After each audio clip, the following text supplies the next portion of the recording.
13वां अध्याय। ध्रुव वंश का वर्णन, राजा अंग का चरित्र।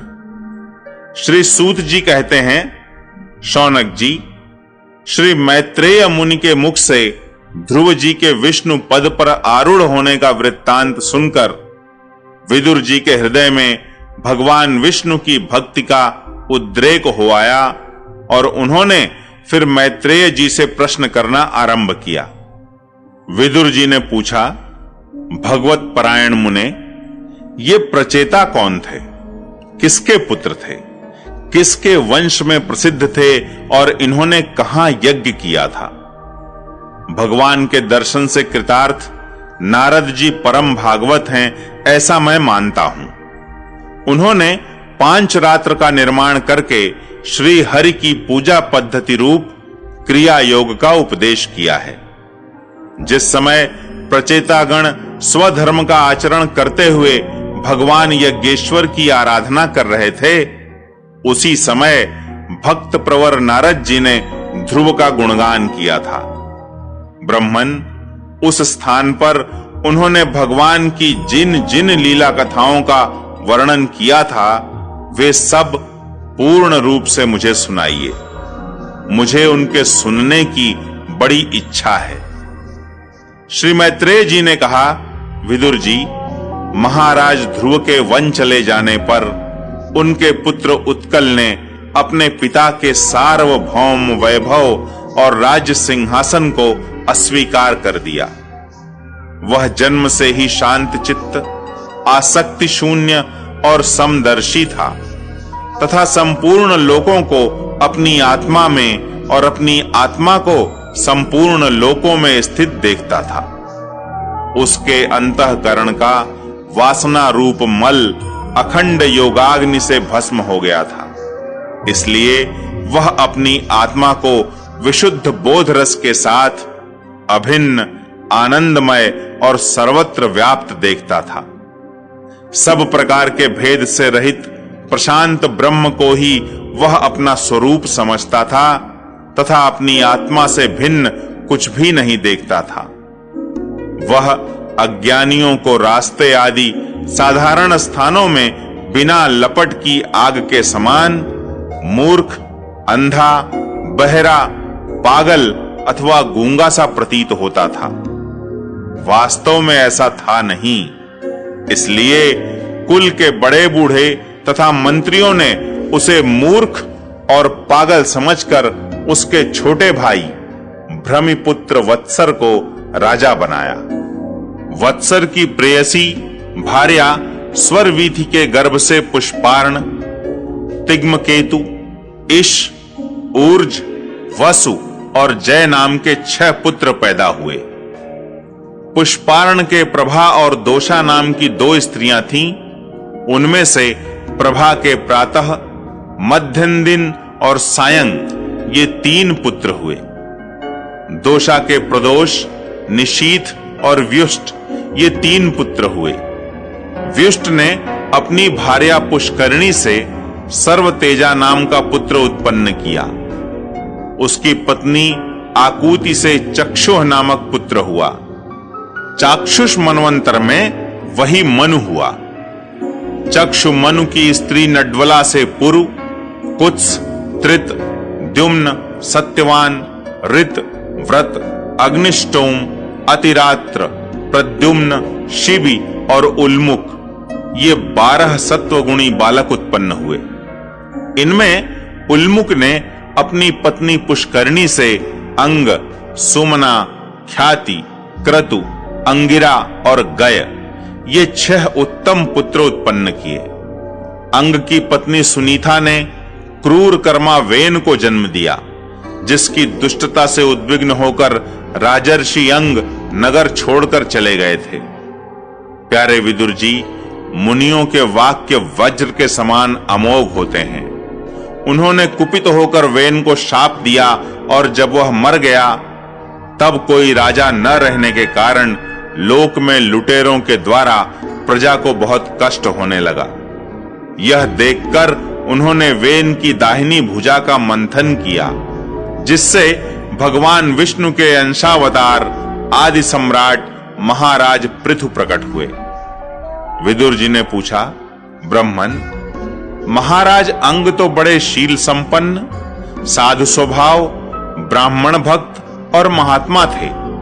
उनके वेन जैसा दुष्ट पुत्र कैसे हुआ, जिसके कारण दुखी होकर उन्हें नगर छोड़ना पड़ा? राजदंडधारी वेन का भी ऐसा क्या अपराध था जो धर्मज्ञ मुनीश्वरों ने उसके प्रति शाप रूप ब्रह्मदंड का प्रयोग किया?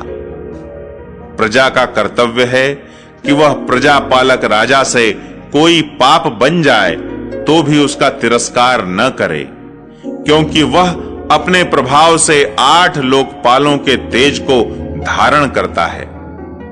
ब्रह्मन, आप भूत भविष्य की बातें जानने वालों में सर्वश्रेष्ठ हैं, इसलिए आप मुझे सुनीता के पुत्र वेन की सब करतूतें सुनाइए।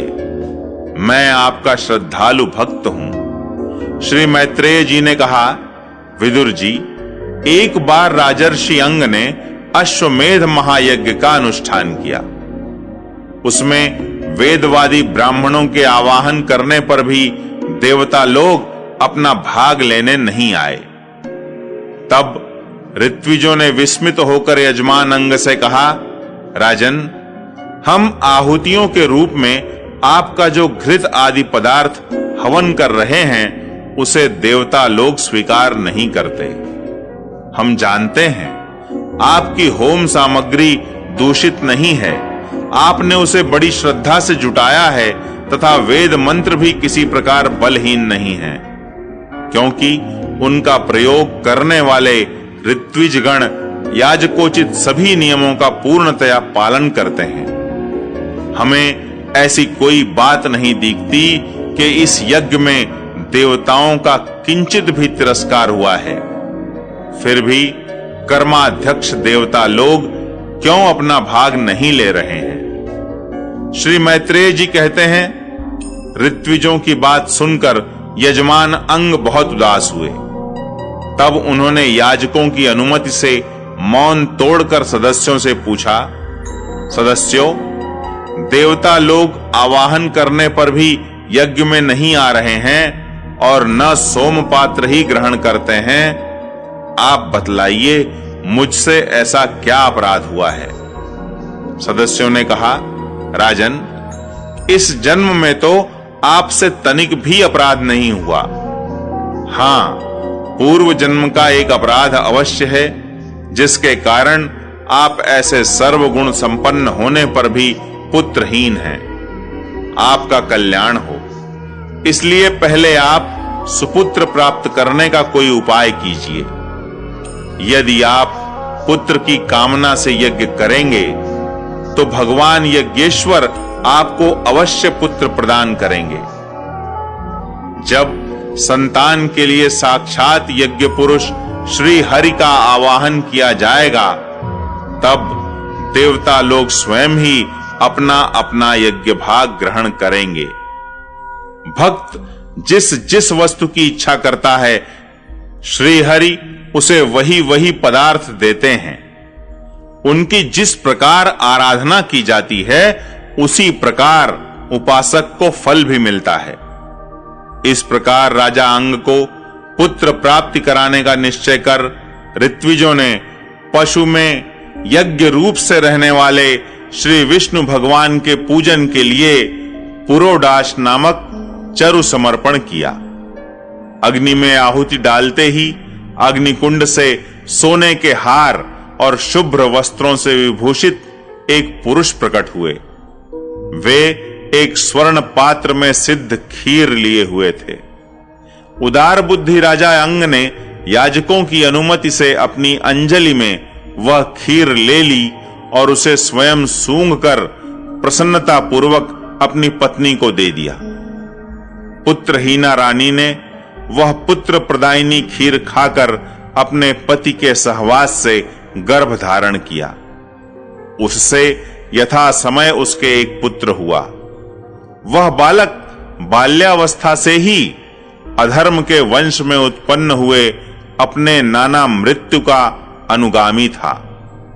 सुनीता मृत्यु की ही पुत्री थी, इसलिए वह भी अधार्मिक ही हुआ।